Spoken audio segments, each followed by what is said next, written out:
वनवा में भैले आज लव कुश, सिया मन में सोचे हो। सखिया जो जो होते न रामा, तो किस नीक लागत हो। सखिया जो जो होते न राम, तो किस नीक लागत हो।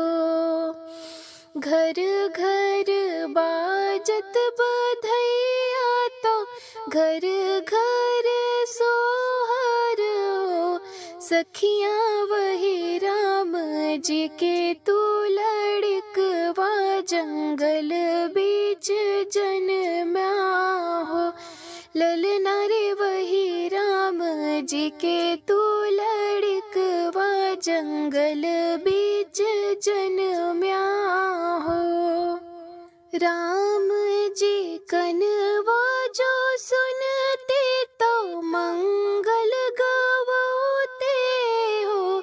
सखिया वध के राज माल, खजनवा लौटोते न हो। सखिया वध के राज माल, खजनवा लौटोते न हो। ननदी जो होती नेंग मंगती, तो हम दई डारित हो। सखिया वध के राज माल, खजनवा लौटाइत हो। सखिया वध के राज माल, खजनवा लौटाइत हो।